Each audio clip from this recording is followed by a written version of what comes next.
নেত্রকোনায় ধান কাটা শেষ হলেও বৈরী আবহাওয়ায় ধান শুকাতে না পেরে বিপাকে কৃষক। এ বিষয়ে আরো জানাতে সরাসরি যুক্ত হচ্ছেন সহকর্মী সোহান আহমেদ কাকুন। সোহান, কি অবস্থা দেখছেন বৈরী আবহাওয়ায় ধান শুকাতে পারছেন না কৃষকেরা, তারা কি বলছেন এখন?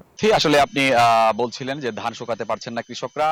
আর গত কয়েকদিনের যে টানা বর্ষণ এখনো কিন্তু চলমান। এই বর্ষণের কারণে ধানগুলো কিন্তু কৃষকরা শুকাতে পারছিলেন না। আর প্রত্যেকটি নদীতে যেগুলো নদী রয়েছে নেত্রকোনার সোমেশ্বরী, গণেশ্বরী, মগরা, ধনু সহ সবগুলো নদীতে কিন্তু বৃষ্টির কারণে পানি বৃদ্ধি পাচ্ছে। যে কারণে নিম্নাঞ্চলগুলো কিন্তু ইতিমধ্যেই প্লাবিত হওয়ার আশঙ্কা তৈরি হয়েছে এবং ধানগুলো যারা আসলে কৃষকরা কেটে ফেলেছিলেন গত কয়েকদিনের যে ধান কাটা তা কিন্তু আমরা দেখছিলাম। কিন্তু এই যে বৈরী আবহাওয়া, সকালে বৃষ্টি, রাতে বৃষ্টি, আবার ধান কাটার পর যে ধান শুকানো কিংবা সিদ্ধ করা, সেইগুলো নিয়ে কিন্তু আসলে চরম বিপাকে আছেন এখানকার কৃষকরা। আমি একটু জানাতে চাই যে আসলে নেত্রকোনার 1,85,000 হেক্টর জমিতে কিন্তু কৃষকরা ধান আবাদ করেছিলেন, এই বোরো ধান।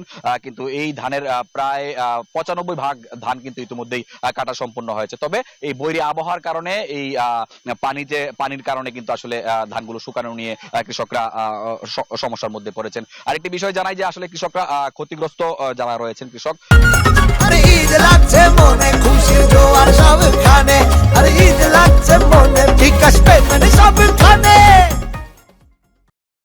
তারা কিন্তু আসলে বলছিলেন যে এই যে পানি বৃদ্ধি অব্যাহত আছে নদীতে, সেগুলোর কারণে কিন্তু নানা রকমের যে সবজির আবাদ করেছিলেন বিভিন্ন এলাকাতে, সেই সবজিগুলো কিন্তু আসলে পানিতে তলিয়ে নষ্ট হয়েছে এবং ধান নিয়ে এখনো কৃষকরা যে স্বস্তি, সেই স্বস্তি কিন্তু আসলে ফিরছে না। আগামীকালকে যেহেতু ঈদুল আজহা, সেই ঈদুল আজহাতেও কিন্তু সেই যে আনন্দ কৃষকদের, সেই আনন্দটুকু কিন্তু আসলে অনেকটাই মলিন হয়ে যাচ্ছে। কারণ যে বৈরী আবহাওয়া, এই আবহাওয়া কিন্তু আসলে চরম ক্ষতির মুখে পড়েছেন এখানকার কৃষকরা।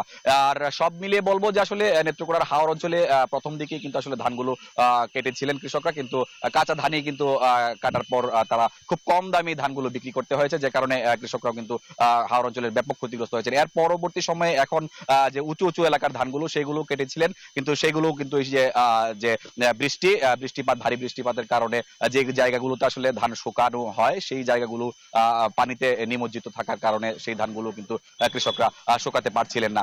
এই এবং যে কৃষকরা যে ক্ষতিগ্রস্ত হয়েছেন, এই কৃষকদের জন্য কিন্তু আসলে একটি মানে ক্ষতিগ্রস্ত কৃষকদের জন্য কিন্তু তালিকা করা হয়েছিল, তারা তাদের ভর্তুকি পাবেন। কিন্তু এখন পর্যন্ত কিন্তু আমরা এই তালিকার যে ভর্তুকির বিষয়টি, তাও কিন্তু আমরা দেখতে পাইনি। কৃষকরা কিন্তু তেমন ভাবে কোনো ভর্তুকিও পাচ্ছেন না।